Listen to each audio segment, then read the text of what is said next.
Rock Band is developer Harmonix's first game since they broke away from their Guitar Hero brand and got bought by MTV. And this is sort of a new thing. It takes the elements of Guitar Hero that people liked, mixes them with Karaoke Revolution, and adds a drum too. So you've got 4 instruments now, you've got 2 guitars that you're going to be playing with, you've got a mic, and you've got a drum kit. So you're actually going to create a real full band, you and 3 of your buddies, that you can also have the AI play some of those characters as well if you can't find 4 people that like to hang out together. Rock Band is not like Guitar Hero, so don't enter it thinking that you're going to have the same experience you had with Guitar Hero. This is called Rock Band. It's about being in a band, so all of these solo elements, the elements of playing alone, unless you're playing on the drums, they're actually not that good. So you playing with a guitar is just like you going through a normal Guitar Hero process where it's just going through a list of progressively more difficult songs, but really the songs for guitar aren't as hard as they are in Guitar Hero, so anybody who's been playing on hard or especially on expert in the recent Guitar Hero games, they're going to find these somewhat easy for the most part. And even the singing alone, it's just not as developed as SingStar or Karaoke Revolution. But it's when you put all these elements together that Rock Band really shines. This is a game that's meant to be played as a party game with everybody together having fun, and that's why the focus is on the Band World Tour. Band World Tour sort of blows up all notions of what you thought a music game should be. It takes things to a new level in terms of the presentation, so when you see your guys playing on stage, they look like they're really playing the instruments. The lip syncing is actually pretty good.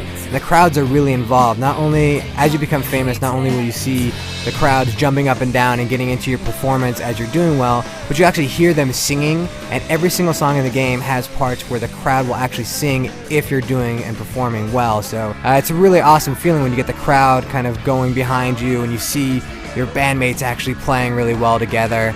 You're going to need to earn fans and stars. Stars are basically earned by doing well in the songs. Your star meter will fill up.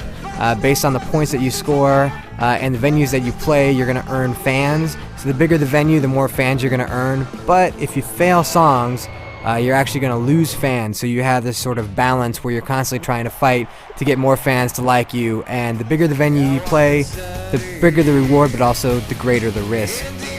It's not like that standard music game setup where you're just going through a list of songs and playing through them. You're actually playing as a band, sort of touring, and you'll see a variety of cool set lists to play. But other times you'll have mystery set lists, but might be 2 or 3 songs that you won't even know what the song's going to be. They're just randomly pull it out of all the songs that you've unlocked, which can be dangerous because each person who's playing an instrument can choose their difficulty level, and some songs are actually really tough compared to others, so you don't know if you're ever going to get a mix where suddenly they're going to throw in a song like Enter Sandman or Flirting with Disaster, which is another song that is really fast and has some really hard parts to it, and you just never know what to expect.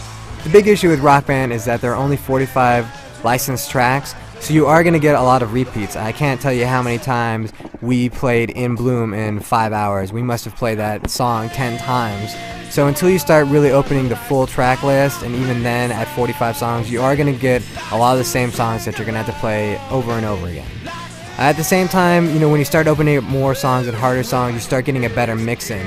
What's really nice though is that if you plan to buy downloadable content, all that fits into the Band World Tour. So if you're willing to spend the extra cash, and the downloadable content seems pretty affordable, so if you're willing to spend the extra cash, you can actually continue to expand that Band World Tour experience and actually just keep playing and playing, and it should be a long lifespan.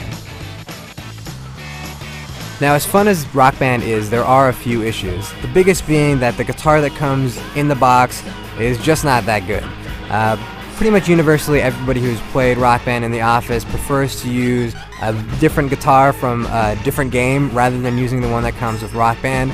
It's just a mediocre guitar, and people who've been playing Guitar Hero for a while are probably not going to like it. But the good news is that all of the other guitars that work for your system are going to work for this game as well. Rock Band is a fantastic party game and easily the best family game that you can find on a next generation console. The only issue is that if you want to play alone, it's only really good doing so on the drums.